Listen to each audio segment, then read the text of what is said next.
الحمد لله نحمده ونستعينه ونستغفره ونؤمن به ونتوكل عليه ونعوذ بالله من شرور أنفسنا ومن سيئات أعمالنا من يهده الله فلا مضل له ومن يضلله فلا هادي له وأشهد أن لا إله إلا الله وحده لا شريك له وأشهد أن محمدًا عبده ورسوله اللهم صل على محمد وعلى آل محمد كما صليت على إبراهيم وعلى آل إبراهيم إنك حميد مجيد اللهم بارك على محمد وعلى آل محمد كما باركت على إبراهيم وعلى آل إبراهيم إنك حميد مجيد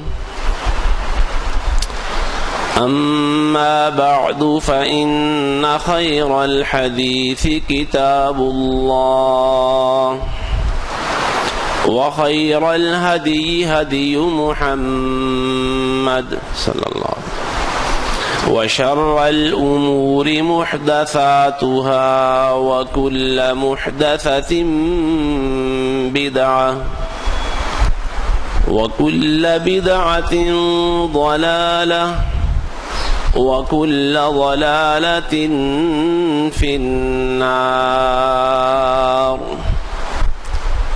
سبحانك لا علم لنا إلا ما علمتنا إنك أنت العليم الحكيم اللهم انفعنا بما علمتنا وعلمنا ما ينفعنا وزدنا علما الحمد لله على كل حال ونعوذ بالله من حال أهل النار رب أعوذ بك من همزات الشياطين وأعوذ بك رب أن يحضرون أعوذ بالله السميع العليم وبوجهه الكريم وسلطانه القديم من الشيطان الرجيم إنما المؤمنون الذين إذا ذكر الله وجلت قلوبهم وإذا تليت عليهم آياته زادتهم إيمانا وعلى ربهم يتوكلون الذين يقيمون الصلاة ومما رزقناهم ينفقون أولئك هم المؤمنون حقا لهم درجات عند ربهم ومغفرة ورزق كريم ایمان والے تو بس وہ ہیں کہ جب ان کے سامنے اللہ کا ذکر کیا جائے ان کے دل کانپ جائیں اور جب انہیں اللہ کی آیتوں کی تلاوت سنائی جائے تو ان کا ایمان بڑھ جائے اور وہ اپنے رب پر بھروسہ کرتے ہوں، اور وہ لوگ جو نمازیں قائم کرتے ہیں اور جو کچھ ہم نے انہیں دے رکھا ہے اس میں سے خرچ کرتے ہیں، یہی لوگ حقیقی ایمان والے ہیں۔ ان کے لیے ان کے رب کے ہاں کئی درجات ہیں، منزلیں ہیں، اور اس کی طرف سے بخشش کا وعدہ ہے اور عزت والی روزی کا وعدہ ہے۔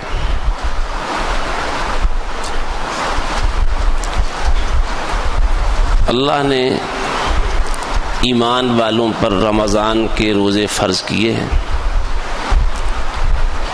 اور قرآن مجید میں بار بار اللہ تعالیٰ نے انہیں یا ایھا الذین آمنوا کے الفاظ سے خطاب فرمایا ہے۔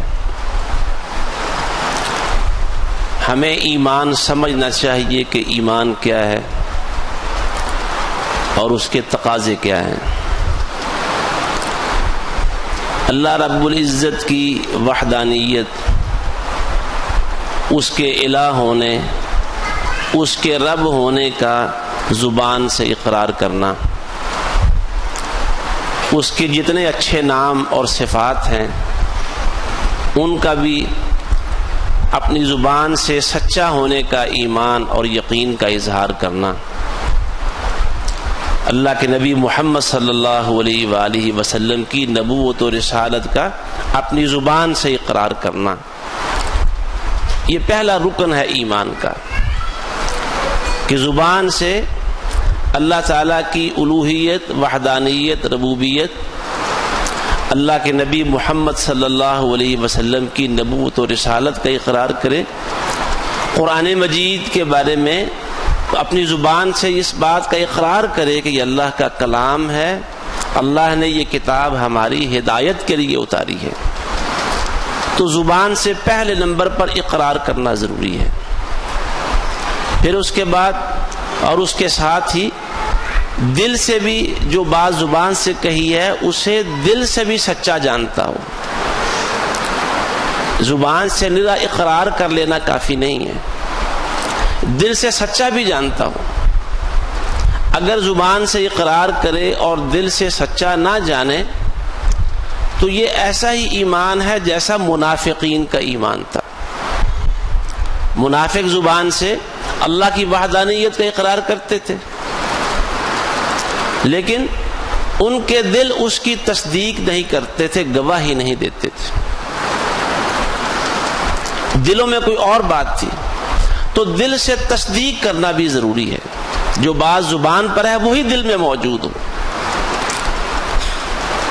اور پھر اس کے بعد تیسرے نمبر پر جو بات زبان پر ہے، جو بات دل اور دماغ میں ہے، وہی بات انسان کے اعمال میں، عملی زندگی کے اندر نظر آئے، وہ اللہ کو رب مانتا ہوا نظر آئے، اس کی ربوبیت کا اقرار اور اعتراف کرتے ہوئے اس کے سامنے نمازوں میں اپنا سر سجدے میں جھکائے، اللہ کے رب اور الہ ہونے اور محمد صلی اللہ علیہ وسلم کے رسول، ہادی اور رہنما ہونے کا جو اقرار کیا ہے، اور وہ کہتا ہے کہ میں یہ دل سے تسلیم کرتا ہوں، تو پھر اس کی عملی زندگی رسول اللہ صلی اللہ علیہ وآلہ وسلم کی سیرت کے سانچے میں ڈلتی ہوئی نظر آئے، عمل کرے۔ اگر زکوٰۃ کی فرضیت کا موقع آتا ہے تو وہ زکوٰۃ دیتا ہوا نظر آئے، اگر اس پر حج فرض ہو گیا ہے تو وہ حج ادا کرتا ہوا نظر آئے، قرآن کی تلاوت کرے، قرآن مجید میں اللہ رب العزت نے جو احکام دیے ہیں ان پر عمل کرتا ہوا نظر آئے۔ جیسے ابن مسعود رضی اللہ تعالی عنہ سے مروی ہے، وہ کہتے ہیں کہ جب قرآن میں پڑھو یا ایھا الذین آمنوا تو توجہ کیا کرو، یا تو اللہ کی طرف سے کوئی امر ملنے والا ہے، حکم آنے والا ہے کہ اے ایمان والو فلاں اور فلاں کام کرو، یا اللہ کی طرف سے کوئی نہیں ہے، اس میں اللہ نے کسی کام سے روکا ہے ایمان والوں کو، تو توجہ کرو۔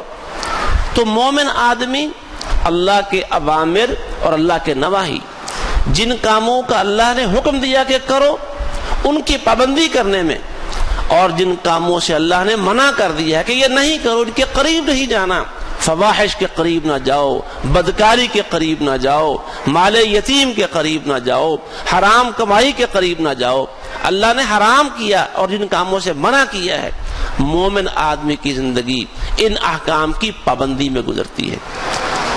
تو یہ تین بنیادی چیزیں ہیں ایمان کے ارکان میں، تینوں ضروری ہیں۔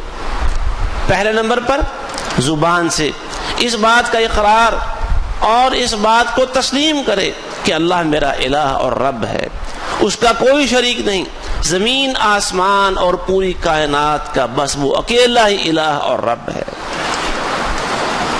اس کی الوہیت کا اقرار، اور اللہ کے نبیوں خصوصاً محمد الرسول اللہ صلی اللہ علیہ وسلم جو ہماری طرف نبی اور رسول بن کر آئے ہیں، ان کی نبوت اور رسالت کا اقرار، اور آپ پر اللہ نے جو کتاب اتاری ہے قرآن مجید، اس کی سچائی اور حقانیت کا زبان سے اقرار کرے، کہے کہ یہ اللہ کی کتاب ہے، اللہ کا کلام ہے اور ہماری ہدایت کے لیے اتاری گئی ہے۔ اس اقرار کے ساتھ ساتھ یہ باتیں اس کے دل میں موجود ہوں، اس کی زبان اور دل میں کوئی فرق اور تضاد نہیں ہونا چاہیے۔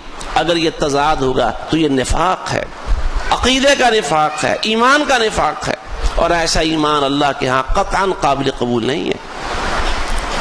تو جب یہ دونوں مرحلے مکمل ہوئے، تیسرا مرحلہ بھی ضروری ہے۔ یہ جو زبان سے اللہ کو رب ماننے والے اور دل سے اس کی تصدیق کرنے والے ہیں، انہی کو اللہ نے قرآن مجید میں طرح طرح کے احکام دیے ہیں اور کئی کاموں سے منع کیا ہے، لہذا وہ اپنی عملی زندگی سے ثابت کرے کہ اللہ کو اپنا رب اور الہ مانتا ہے، قرآن کو اللہ کی سچی اور ہدایت والی کتاب مانتا ہے، محمد صلی اللہ علیہ وآلہ وسلم کو اللہ کا نبی اور رسول، آخری پیغمبر اور اپنے لیے اللہ کی طرف سے ہادی اور رہنما مانتا ہے۔ اس کے رہن سہن سے پتہ چلے، اس کی گفتگو سے پتہ چلے، اس کی باتوں سے، اس کے اخلاق سے، اس کے لین دین سے، اس کے معاملات سے اور اس کے افکار سے، عقائد سے، خیالات سے، نظریات سے پتہ چلے یہ واقعی اللہ کا بندہ ہے، یہ واقعی محمد الرسول اللہ صلی اللہ علیہ وسلم کا پیروکار ہے، واقعی یہ قرآن کو سمجھنے اور ماننے والا شخص ہے۔ ذرا ہم ان تینوں باتوں کو سامنے رکھتے ہوئے اپنا بھی جائزہ لیں۔ یقیناً پہلے دو مرحلے ایسے ہیں جس میں تقریباً کیا بلکہ سارے لوگ ہی کہیں گے ہاں جی ٹھیک ہے، ہم اللہ کو اپنا رب اور الہ مانتے ہیں، ہم میں سے ہر شخص اپنی زبان سے اقرار کرے گا اور کرتا ہے، محمد صلی اللہ علیہ وآلہ وسلم کو اللہ کے نبی اور رسول اور قیامت تک کے لیے ہم اللہ کی طرف سے ہادی اور رہنما مانتے ہیں، قرآن مجید کو اللہ کی سچی، آخری اور ساری کتابوں سے افضل کتاب مانتے ہیں۔ یہ اقرار ہم میں سے ہر شخص زبان سے کرے گا اور دل میں بھی یہی بات ہوگی جو زبان سے کہی جا رہی ہے۔ اصل بات وہ تیسرے مرحلے کی آتی ہے کہ ہماری عملی زندگی کیا کہہ رہی ہے، جو ہم نے قول و قرار کیا اور جو بات ہم کہتے ہیں کہ ہمارے دل میں بھی موجود ہے، کیا ہمارا عمل اس کی تصدیق کر رہا ہے یا نہیں کر رہا۔ اور اس کے لیے کسی سے فتویٰ لینے کی ضرورت نہیں ہے، کسی مفتی صاحب کے پاس جانے کی ضرورت نہیں، بلکہ رسول اللہ صلی اللہ علیہ وآلہ وسلم کے فرمان کے مطابق آپ نے ایک صحابی سے کہا تھا استفتی قلبک، اپنے دل سے فتویٰ لے لو، تمہارا دل کیا کہتا ہے۔ بل الانسان علی نفسہ بصیرہ، ہر انسان کا دل اسے بتائے گا کہ وہ کہاں کھڑا ہے، ایمان میں اس کی کیا حالت ہے، اللہ کی اطاعت و فرما برداری اور اللہ کی نافرمانی میں اس کا درجہ کیا ہے، رسول اللہ صلی اللہ علیہ وآلہ وسلم کی اطاعت و اتباع اور آپ کی مخالفت میں وہ کہاں کھڑا ہے۔ قرآن مجید کو اس نے اپنا اوڑھنا اور بچھونا بنایا ہے یا یہودیوں اور نصرانیوں کی طرح اللہ کی کتاب کو پس پش ڈالا ہوا ہے، یہ ہر شخص کو اس کا دل بتائے گا۔ میں غلط تو نہیں کہہ رہا، کہیں جانے کی ضرورت ہے، کسی سے فتویٰ طلب کرنے کی ضرورت ہے نہیں، خود اپنے آپ سے، اپنے دل سے پوچھیں۔ یہ جو ایمان کا تیسرا رکن ہے جس سے پتہ چلے عملی زندگی کے ساتھ کہ یہ واقعی مسلمان ہے یا نہیں ہے. یہ تو منافقین کا معاملہ بھی اس حوالے سے میں نے 3 باتیں کہی ہیں ایمان کے لیے. منافقین کون تھے؟ وہ زبان سے اقرار کرتے تھے، دل سے تصدیق نہیں کرتے تھے، لیکن عمل سے بھی ثابت کرنے کی کوشش کرتے تھے کہ وہ واقعی مسلمان ہیں. منافقین قرآن کہتا ہے کہ نماز پڑھتے تھے. قرآن بتاتا ہے ان المنافقین یخادعون اللہ وهو خادعهم واذا قاموا الى الصلاة قاموا كسالى يراؤون الناس ولا يذكرون اللہ الا قلیلا. قرآن کہتا ہے منافق جب نماز کے لیے آتے ہیں تو بجھے ہوئے دل سے، ڈیلے ڈالے، چاقو چوبند ہو کر، ذوق اور شوق سے نہیں آتے، مجبوراً آتے ہیں، بجھے ہوئے دل سے مجبوری کے ساتھ آتے ہیں، ڈیلے ڈالے کھڑے ہوتے ہیں. نماز میں اللہ کو یاد بہت کم کرتے ہیں. نماز تو اللہ کے ذکر اور اللہ کی یاد کا ذریعہ ہے، مگر وہ نماز میں اللہ کو یاد نہیں کرتے. اسی طرح احادیث سے بھی یہ بات معلوم ہوتی ہے، صحابہ کے بیان سے، کہ منافق نماز سے پیچھے نہیں رہتے تھے، نماز پڑھتے تھے آگے. آج کے پکے مسلمان کی صورتحال کیا ہے؟ جس کو اپنی مسلمانی اور اپنے مومن ہونے کا بڑا ناز اور دعویٰ ہے، اس کی صورتحال کیا ہے؟ اللہ اکبر کی صدائیں بلند ہوتی ہیں. یہ مؤذن تو اصل میں اللہ کی ندا اور صدا بلند کر رہا ہے. اصل یہ آواز تو اللہ کی ہے، اللہ بلا رہا ہے اور وہ اللہ کی آواز کو بلند کر رہا ہے. کتنے لوگ ہیں ہمارے اندر جو دن میں 5 اوقات یا کم از کم 4 وقتوں میں فجر کا وقت چھوڑ دے سوئے ہوتے ہیں. 4 اوقات میں تقریباً برابر کتنے لوگ ہیں کہ ان کے کانوں سے اللہ کی یہ صدا بلند ہوتے ہوئے گزرتی ہے. اور مؤذن بھی اس کے بعد یہی کہتا ہے اللہم رب هذه الدعوة التامة. یہ جو مکمل پکار ہے، ندا اور صدا ہے، اے اللہ تو اس کا رب ہے، تو اس کا مالک ہے. یہ صدا اللہ کی ہے. اللہ کی یہ صدا سن کر، ایک کان سے سن کے دوسرے کانوں سے نکالنے والے کتنے لوگ موجود ہیں. ایک محتاط اندازہ اگر لگائیں تو بڑی مشکل کے ساتھ، بہت احتیاط کے ساتھ اگر کہیں تو مسلمانوں میں سے 5% سے زیادہ لوگ نمازی نہیں ہیں. 5% لوگ، 95% لوگ ایسے ہیں جو اللہ اکبر کی صدا سنتے ہیں، اپنی کرسی، اپنا دفتر، اپنا کاروبار، اپنی فیکٹری، اپنی مشین چھوڑنے کے لیے تیار نہیں ہوتے. ایک محدث تھے، عظیم محدث، ابو ایوب السختیانی رحمہ اللہ تعالی. سنار تھے، جیولر تھے، جیولر. وہ ساری نمازوں کا بڑا اہتمام کرتے تھے، اوقات کی پابندی، اول وقت.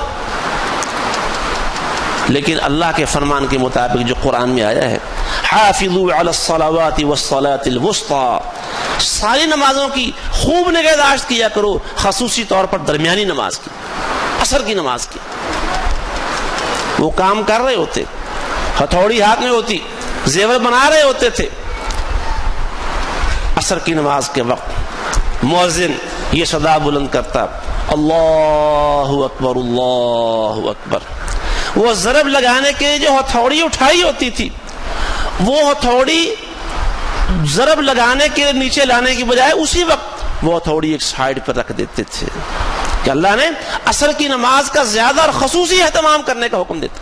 وہ آخری ضرب بھی ان کے سونے پہ نہیں پڑتی تھی، وہ اٹھی ہوئی تھوڑی اٹھی کی اٹھی رہ جاتی، ایک سائڈ پہ رکھتے اور فوراً سارے کام چھوڑ کے سیدھے مسجد چلے جاتے تھے. آج یہ احتیاط کہاں ہے ہمارے اندر؟ ہم بڑی غفلت کا شکار ہیں، بڑی کوتاہی کا شکار ہے. حتیٰ کہ نماز پڑھنے والے بھی، جو نماز نہیں پڑھتے ان کی بات تو چھوڑیں، نماز پڑھنے والے بھی اس حوالے سے ہم جیسے بڑی کوتاہیوں کا شکار ہیں. اللہ ہمیں اپنی اصلاح کرنے کی توفیق عطا فرمائے. تو کتنے لوگ ہیں عملی زندگی کی بات کر رہے ہیں. منافق نماز پڑھتے تھے، اور منافق نبی کریم صلی اللہ علیہ وآلہ وسلم کے ساتھ جہادی سفروں میں ساتھ بھی ہوتے تھے. کتنے سفر ایسے ہیں، کئی منافقین قرآن کہتا ہے وہ آپ کے ساتھ ہوتے تھے. آج کے مسلمان کہاں ہیں؟ زبان سے اقرار، دل سے تصدیق اور بات ختم. عملی زندگی ان کی اخلاقیات، ان کے معاملات، ان کی شادیاں اور بیاہ، یہ اللہ اور اس کے رسول کی مرضی کے تابع نہیں ہے. ان کا کاروبار لینا اور دینا اللہ اور اس کے رسول کے حکموں کے مطابق نہیں ہے. ان کے اخلاقی رویے رسول اللہ صلی اللہ علیہ وسلم کی سیرت اور سنت کے مطابق نہیں ہے. ان کی محبتیں لوگوں کے ساتھ اور ناراضیاں، جھگڑے، تنازع، وہ قرآن و سنت کے مطابق حل نہیں ہوتے. وہ مسلمان ہیں تو زبان کے اقرار اور دل کی تصدیق کی حد تک مسلمان ہیں، عملی زندگی میں اسلام کی روشنی نہ ہونے کے برابر ہے. تو کیا بنے گا؟ یہ 3 بنیادی ارکان ہیں، 2 ہیں، تیسرا ہے ہی نہیں، تو بنے گا کیا؟ عزیزان محترم، یہ جو تیسرا رکن ہے عملی زندگی، عمل، انسان کا اخلاق، اس کے افکار و خیالات اور زبان کی باتیں، اس کا رہن سہن، اس کی صبح اور شامیں، اس کی ناراضی اور محبتیں، لوگوں سے میل جول، لینا اور دینا، معاملات حل کرنا، یہ قرآن و سنت کے مطابق ہونا چاہیے. یہ تیسرا رکن ہے. اور یہی وہ چیز ہے، تیسری بات، جس سے ایمان میں ترقی ہوتی ہے، ایمان میں اضافہ ہوتا ہے، ایمان بڑھتا چلا جاتا ہے. محدثین کا عقیدہ، سلف صالحین کا، اہل الحدیث کا، اہل سنت والجماعہ کا عقیدہ، وہ قرآن و سنت کے مطابق یہی ہے کہ الایمان یزید و ینقص، ایمان بڑھتا بھی ہے اور کم بھی ہو جاتا ہے، اضافہ بھی ہوتا ہے اور کمی بھی ہو جاتی ہے. یزید بالطاعات، اللہ کی جتنی اطاعتیں زیادہ کریں گے، جتنی فرما برداری میں آگے بڑھیں گے، اللہ کی رضا والے کام جتنے زیادہ کریں گے، ایمان بڑھتا چلا جائے گا، ایمان میں ترقی ہوتی چلی جائے گی. ایمان کوئی جامد چیز نہیں ہے، ایک جگہ پہ رکنے والی چیز نہیں ہے، یہ بڑھتی رہنے والی چیز ہے. اور ظاہر ہے جو چیز بڑھتی ہے اس میں کمی بھی آ سکتی ہے. اور یہ کم کیسے ہوتا ہے؟ ینقص بالمعاصی، اللہ کی نافرمانیوں سے یہ ایمان کم ہوتا چلا جاتا ہے.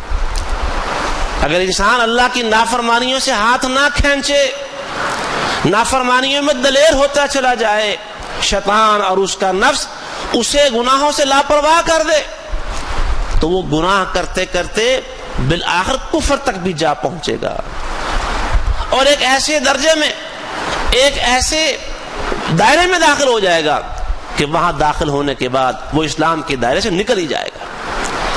یہ نافرمانیاں انسان کو کفر تک پہنچاتی ہیں. ابلیس نے پہلے اللہ کی نافرمانی کی تھی، صرف نافرمانی تھی، پھر اس نے اس نافرمانی پر تکبر کا اظہار کیا اور اللہ کے سامنے ڈٹ گیا، جم گیا، اپنی نافرمانی کی دلیلیں پیش کرنے لگا. نتیجہ کیا نکلا؟ اللہ فرماتا ہے ابا واستكبر وكان من الكافرين، اس نے اللہ کا حکم ماننے سے پہلے انکار کیا. اللہ نے وجہ پوچھی، اس نے معذرت کرنے اور اللہ سے معافی مانگنے کی بجائے تکبر کا، بڑائی کا اظہار کیا. کہنے لگا میں اس کو سجدہ نہیں کر سکتا تھا. لم اكن لاسجد لبشر خلقته من صلصال من حمأ مسنون، میں اس سے بہتر ہوں، میں کیوں سجدہ کروں اس کو؟ جب پہلے انکار کیا پھر تکبر کیا، نتیجہ کیا نکلا؟ کان من الکافرین، وہ کافروں میں سے ہو گیا. تو یہ نافرمانیاں اگر ان کے آگے رکاوٹیں نہ آئیں، بیریئرز نہ لگیں، اللہ کے ڈر اور خوف کے ساتھ ان کو کنٹرول نہ کیا جائے، انسان دلیر ہو جاتا ہے، دلیری بڑھتی چلی جاتی ہے، وہ آگے بڑھتا چلا جاتا ہے، حتیٰ کہ وہ کفریہ اور شرکیہ کام تک بھی کرنے لگ جاتا ہے. اور جب انسان کفر و شرک میں مبتلا ہو جائے، شیطان اسے مبتلا کر دے، پھر ایمان کا ایک ذرہ تک بھی انسان کے پاس باقی نہیں بچتا. تو یہ نافرمانیاں بڑی خطرناک چیز ہیں. جسمانی بیماریوں کا تو ہمیں پتہ ہے، آج وہ وائرسز کو دیکھنے کے لیے بڑی بڑی وہ مشینیں آ گئی ہیں، اور وہ خوردبینیں آ گئی ہیں، مائکروسکوپ آ گئے ہیں، وہ چھوٹی سے چھوٹی چیز کو دیکھ لیتے ہیں. یہ جراثیم ہیں، جرثوم ہیں، یہ اتنے زندہ ہیں، اتنے مر گئے ہیں، اتنے ایکٹیو ہیں، اس میں فلاں چیز کا جرثومہ ہے، اس میں ہیپاٹائٹس آ گیا ہے، اے آ گیا ہے، بی اور سی آ گیا ہے، اس میں کینسر ہو گیا ہے، یہ پہلا درجہ ہے، یہ دوسرا اور تیسرا درجہ ہے. اور اس کے لیے بڑی فکر مندی ہے، بڑی پریشانیاں ہیں، اس کے لیے وسائل ہیں، تنظیمیں ہیں، جماعتیں ہیں، ادارے ہیں اور فاؤنڈیشن بنی ہوئی ہیں کہ جو لوگ اپنا علاج خود سے نہ کروا سکتے ہوں، جو ہیپاٹائٹس کا علاج نہیں کروا سکتے، جو تھیلیسیمیا کا علاج نہیں کروا سکتے، جو بلڈ کینسر کا علاج نہیں کروا سکتے، جو کڈنی فیلئرز کا علاج نہیں کروا سکتے، فاؤنڈیشنیں بنی ہوئی ہیں، تنظیمیں بنی ہوئی ہیں، ادارے بنے ہوئے ہیں، وہ پیسے دیتے ہیں. آپ ڈائلیسس نہیں کروا سکتے، یہ پیسے لے لیں، زکوٰۃ فنڈ سے آپ کا علاج ہوگا. لیکن بتائیے وہ بیماریاں جو دل کو لگ جاتی ہیں، جو روح کو لگ جاتی ہیں، اور ان بیماریوں سے ہزاروں درجے زیادہ خطرناک ہیں، ان بیماریوں کے علاج کی آج صورتحال کیا ہے؟ کتنے ادارے ہیں، کتنے محکمے ایسے جو ان بیماریوں کی دیکھ بھال اور پڑتال کا کام کرتے ہیں اور ان کا احساس موجود ہو. حقیقت یہ ہے کینسر کے زخم اور اس کے ناسور اتنے خطرناک نہیں ہیں جتنی خطرناک روحانی بیماریاں ہیں. کینسر سے کیا ہوگا؟ بندہ مر جائے گا، جسم کی موت ہے، لیکن اگر انسان کے دل کو کوئی روحانی بیماری لگ گئی ہے، اسے حسد کی بیماری لگ گئی ہے، کفر اور نفاق کی بیماری لگ گئی ہے، تو یہ صرف جسم کی موت نہیں، یہ تو روح کی موت ہے. اور جس کی روح مر گئی اس کا ٹھکانہ جہنم ہے، اور اسے جہنم سے بچانے والا کوئی نہیں. تو یہ نافرمانیاں بڑی خطرناک چیز ہیں، یہ ایمان میں کمی واقع کرتی ہیں، اور کمی واقع کرتے کرتے کرتے انسان اس درجے تک آ جاتا ہے کہ اس کا ایمان بالکل فارغ ہو جاتا ہے. وہ سمجھتا ہے میں مسلمان ہوں، کیونکہ اللہ کے ساتھ کفر اور اللہ کے ساتھ شرک کرنا یہ دو ایسی خطرناک بیماریاں ہیں کہ انسان سمجھتا رہے کہ میں مسلمان ہوں، میں نے کلمہ پڑھا ہوا ہے، لیکن وَمَا يُؤْمِنُ أَكْثَرُهُمْ بِاللَّهِ إِلَّا وَهُمْ مُشْرِكُونَ. قرآن کہتا ہے کتنے لوگ ہیں، بہت سارے لوگ ہیں اللہ پر ایمان رکھتے ہیں، اس ایمان رکھنے کے باوجود وہ مشرک کے مشرک ہیں. تو یہ بیماریاں روحانی بیماریاں، یہ اللہ کی نافرمانیاں اور رسول اللہ صلی اللہ علیہ وسلم کی مخالفت بڑی خطرناک چیز ہے، ایمان کا جنازہ نکالنے والی چیزیں ہیں. اس لیے بھائیو اپنے ایمان کے فکر کریں. یہ روزے رمضان اس میں بہت سارے مواقع موجود ہیں، ہم اپنے ایمان کو بڑھا سکتے ہیں. کیوں؟ ایمان کے بارے میں نے بتایا سلف صالحین کا، محدثین، اہل سنت والجماعت اور اہل الحدیث کا یہ عقیدہ کہ ایمان بڑھتا اور گھٹتا رہتا ہے، ایمان میں اضافہ بھی ہوتا ہے. ایمان میں اضافہ کیسے ہوتا ہے؟ آئیے ذرا یہ بھی دیکھیں ایمان کیسے بڑھ سکتا ہے. اگر ہمیں اس بات کی خواہش ہے اور خواہش ہونی چاہیے، اور مجھے امید ہے اللہ کے فضل و کرم سے یہ خواہش پیدا ہو چکی ہوگی، اب تک کی گفتگو کے نتیجے میں اللہ اس گفتگو کو مؤثر بنائے، میرے اور آپ کے لیے کام کی گفتگو بنائے کہ ایمان بڑھنا چاہیے، ایمان میں ترقی ہونی چاہیے. اور قرآن کہتا ہے ہم درجات عند اللہ، لوگوں کے اللہ کے ہاں مختلف درجات ہیں. وہ مختلف درجات کیوں ہیں؟ ان کے اعمال کی وجہ سے. ایمان تو ہے لیکن اعمال کی وجہ سے ان کے درجات مختلف ہیں. انبیاء کے درجے اور ہیں، اللہ کے سارے نبی اللہ کے ہاں مرتبے اور مقام میں برابر نہیں ہیں. تلک الرسل فضلنا بعضهم على بعض، ہم نے رسولوں کو بھی ایک دوسرے کے اوپر مرتبہ اور فوقیت دے رکھی ہے. وفوق كل ذي علم علیم، اور ہر علم والے سے بڑھ کر کوئی نہ کوئی علم والا ضرور ہوتا ہے. تو علم میں درجے برابر نہیں ہیں، انبیاء کرام کے نبوت اور رسالت میں درجے برابر نہیں ہیں. اسی طرح ایمان والے لوگوں کے ایمان میں درجے برابر نہیں ہیں، اونچے اور نیچے ہیں. جن کے اعمال زیادہ ہیں، اطاعتیں زیادہ ہیں، اللہ کے تقرب کے لیے کوششیں زیادہ ہیں، ان کا ایمان میں درجہ بلند ہے، اونچا ہے.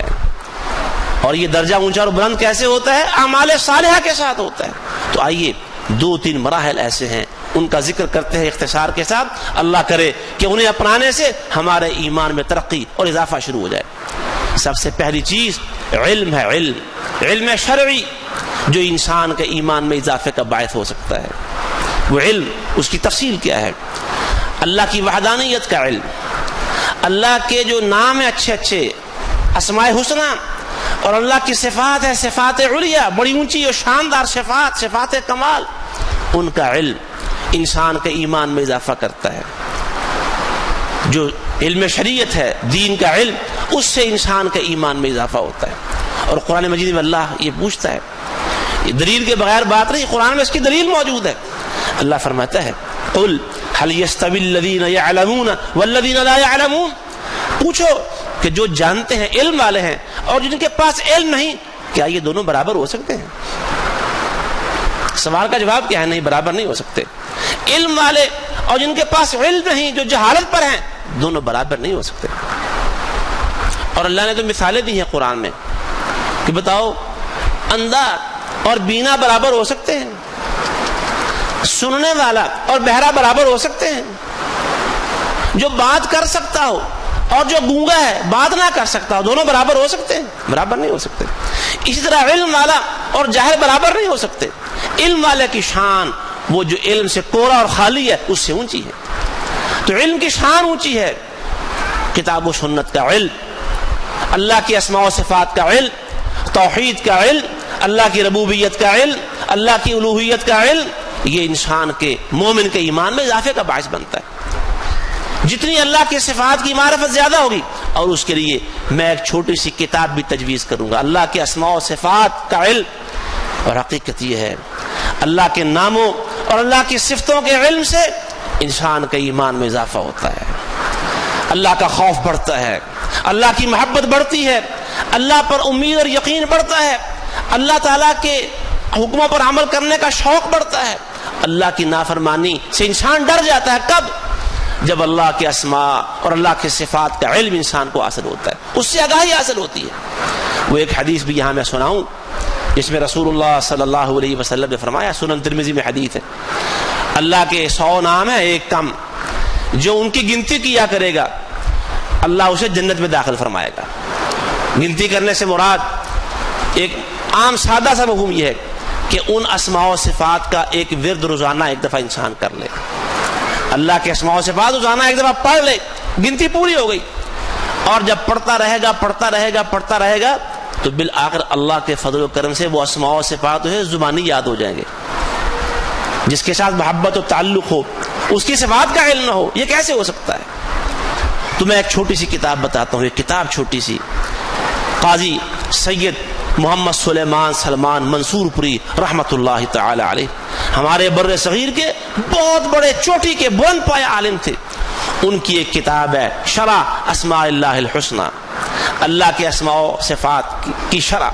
چھوٹی سی کتاب ہے، مکتبہ اسلامیہ اردو بازار سے چھپی ہے. وہ کتاب خریدیں، ہر گھر میں لائیں، اللہ کا ایک ایک نام پڑھیں، اس کے معنی، اس کا مفہوم کیا ہے، اور قرآن مجید میں کس کس طریقے سے وہ نام آیا ہے پڑھیے، اور اپنے ایمان میں ترقی اور اس کے اضافے کا اسباب پیدا کیجیے. تو علم یہ پہلی وہ سیڑھی اور پہلا وہ ذریعہ اور سبب ہے جس سے ایمان میں اضافہ ہوتا ہے. اور قرآن میں اللہ کہتا ہے انما یخشی اللہ من عباده العلماء، اللہ سے اس کے بندوں میں سے علم والے ہی ڈرتے ہیں. جتنا علم زیادہ ہوگا ایمان زیادہ ہوگا، اور جتنا ایمان زیادہ ہوگا اللہ کا ڈر اتنا زیادہ ہوگا. ذرا بتائیے اللہ کے بندوں میں سے، انسانوں میں سے اللہ سے سب سے بڑھ کر ڈرنے والے کون ہوتے ہیں؟ وہ اللہ کے نبی ہوتے ہیں. اور اللہ کے نبی سب سے بڑھ کر اللہ سے اس لیے ڈرتے ہیں کہ ان کے پاس علم سب سے زیادہ ہوتا ہے. جتنا علم اور جتنی معرفت زیادہ ہوگی انسان کے دل میں اللہ کا ڈر، خوف اور خشیت زیادہ ہوگی، اور اس کے ایمان کا درجہ اللہ کے فضل و کرم سے اتنا اونچا ہو جائے گا. دوسری بات جو انسان کے ایمان میں ترقی اور اضافے کا باعث ہے وہ اعمال ہے، اعمال صالحہ. اعمال صالحہ، اور ان اعمال صالحہ کی آگے کئی شاخیں ہو سکتی ہیں. اعمال صالحہ سے انسان کے ایمان میں ترقی اور اضافہ ہوتا ہے. یہ بات میں پہلے بھی کہہ چکا ہوں کہ ایمان وہ اللہ کی اطاعت و فرما برداری اور رسول اللہ صلی اللہ علیہ وسلم کی سنت کی اتباع کے نتیجے میں بڑھتا ہے. اللہ فرماتا ہے والذین اہتدوا زادہم ھدی، جو لوگ ہدایت یافتہ ہوتے ہیں نا، اہتدوا کا لفظ آیا ہے جو ہدایت پر پکے رہتے ہیں، اللہ کی نازل کردہ ہدایت کو مضبوطی سے وہ تھامے رکھتے ہیں. جیسے اللہ کا حکم ہے وَاعْتَصِمُوا بِحَبْلِ اللَّهِ جَمِيعًا وَلَا تَفَرَّقُوا، اللہ کی رسی کو مضبوطی سے تھام کے رکھا کرو. وَمَن يَعْتَصِم بِاللَّهِ فَقَدْ هُدِيَ إِلَىٰ صِرَاطٍ مُسْتَقِيمٍ، جس نے اللہ سے اپنی عملی زندگی کے ذریعے اپنا رشتہ مضبوط قائم کر لیا، اسے صراط مستقیم کی ہدایت مل گئی. تو جو ہدایت پر چلتا ہے چلتا رہتا ہے، ہدایت کا راستہ نہیں چھوڑتا. اللہ کیا فرماتا ہے زادہم ھدی، اللہ ان کی ہدایت میں اضافہ کرتا رہتا ہے. وآتاہم تقواہم، اور اللہ انہیں تقوی دیے چلا جاتا ہے. گویا ان کی ترقی کی منزلیں طے ہوتی چلی جاتی ہیں.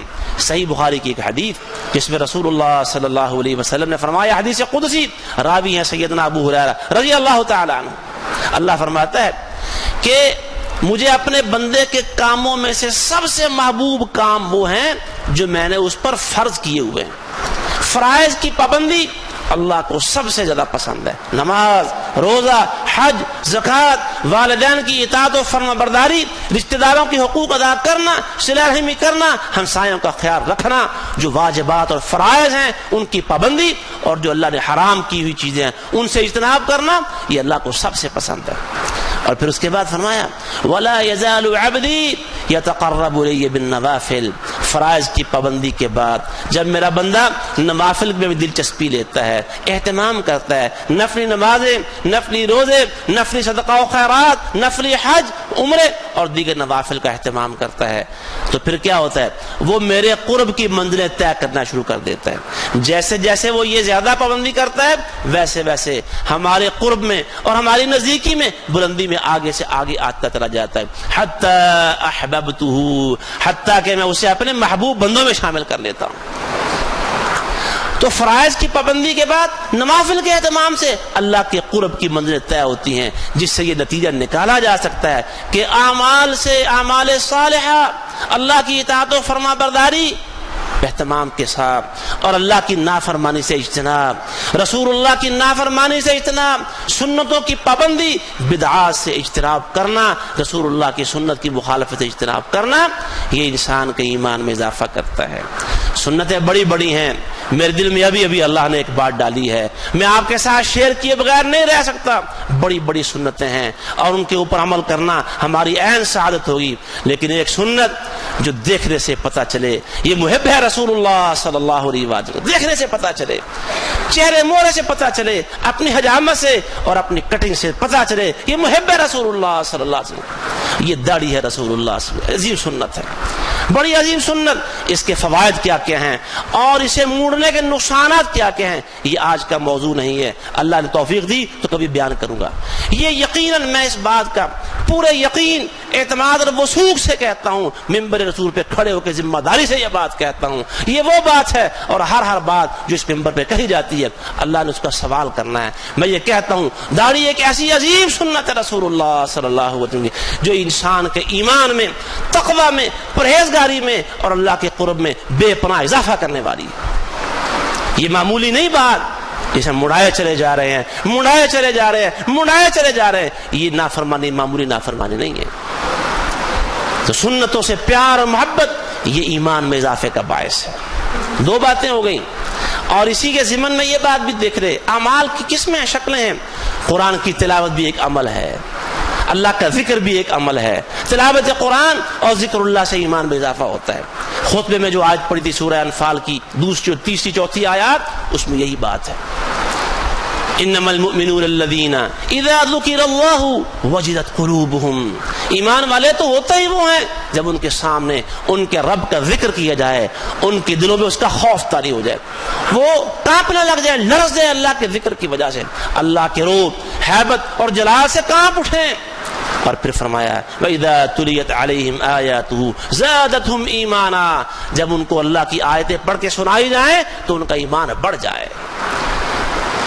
ایمان کے لیے یہ تھرمامیٹر ہے، ایمان کے لیے وہ بخار چیک کرتے ہیں، ڈاکٹر تھرمامیٹر لگاتا ہے، اتنا ٹمپریچر ہے، ڈاکٹر وہ اسٹیتھوسکوپ لگا کے اندر کے سارے حالات معلوم کرتا ہے، اور ایمان چیک کرنا ہے، قرآن پڑھ کے دیکھے ایمان بڑھتا ہے کہ نہیں بڑھتا ہے، یہ تھرمامیٹر ہے ایمان چیک کرنے کے لیے۔ مومنوں کا ایمان بڑھتا ہے، منافقوں کا نہیں بڑھتا۔ جس کا ایمان نہیں بڑھتا قرآن سن اور پڑھ کے اسے اپنے ایمان کی خیر بنانی چاہیے۔ تو قرآن کی تلاوت سے اور ذکر اللہ سے ایمان بڑھتا ہے۔ تیسری چیز، آخری بات میں یہاں عرض کرتا ہوں اس حوالے سے، وہ اللہ ذکر کی بات کی تھی، الگ سے یہ بات کر رہا ہوں، یہ ذکر اور غور و فکر ہے اس کائنات کے اندر، وہ بھی ایمان کو بڑھاتا ہے۔ سورہ آل عمران کی آیات ہیں، اللہ فرماتا ہے ان فی خلق السماوات والارض واختلاف اللیل والنہار لآیات لأولی الالباب، آسمان و زمین کے پیدا کرنے بنانے میں، رات اور دن کے آنے جانے میں عقل مندوں کے لیے نشانیاں ہیں۔ کون ہے عقل مند؟ دانا کون ہے؟ اللہ کی کتاب میں اور اللہ کے اصول و ضوابط میں عقل مند کون ہے؟ الذین یذکرون اللہ، جو اللہ کو یاد کرتے ہیں، قیاما کھڑے ہو کر، وقعودا بیٹھے ہوئے، وعلی جنوبہم اور پہلوؤں پر لیٹے ہوئے۔ اللہ کا ذکر ہمیشہ ان کی زبانوں سے جاری رہتا اور ان کی زبانیں ذکر اللہ سے ہمیشہ تر رہتی ہیں۔ کوئی لمحہ ایسا نہیں، جیسے سید عائشہ رضی اللہ عنہا بیان کرتی ہیں، رسول اللہ صلی اللہ علیہ وسلم کی سیرت کا عظیم پہلو، کان یذکر اللہ فی کل احیانہ، نبی علیہ الصلوۃ والسلام ہر لمحے ہر دم اللہ سبحانہ و تعالیٰ کا ذکر کیا کرتے تھے۔ تو وہ اللہ کا ذکر کرتے ہیں، وَيَتَفَكَّرُونَ فِي خَلْقِ السَّمَاوَاتِ وَالْأَرْضِ، آسمان و زمین کی تخلیق میں غور و فکر کرتے ہیں، کیا آسمان بنائے، کیا یہ شمسی نظام ہے، یہ کیا فلکی نظام ہے، فلکیات ہیں، یہ کہکشائیں ہیں، گلیکسیز ہیں، یہ پہاڑ ہے، ندیاں اور نالے ہیں، یہ درخت ہیں، یہ پھول ہیں، یہ پھل ہیں، یہ سبزیاں، یہ اناج اور یہ غلہ، یہ دودھ، یہ فروٹ، یہ فلاں اور فلاں، غور و فکر کرتے رہتے ہیں۔ اور غور و فکر کے بعد نتیجہ کیا نکلتا ہے؟ ربنا ما خلقت هذا باطلا، ایک دم سے غور و فکر کے نتیجے میں ایمان کا درجہ اونچا ہوتا ہے اور وہ پکار اٹھتے ہیں، ہمارے رب تو نے کوئی چیز بھی بیکار، بے مقصد اور لا یعنی پیدا نہیں کی۔ ایمان بڑھتا ہے اور پھر اللہ سے دعا گو ہوتے ہیں، رب سبحانک، یا اللہ تو فضول کاموں سے پاک ہے، فقنا عذاب النار، یا اللہ ہمیں جہنم کی آگ کے عذاب سے محفوظ فرما لے۔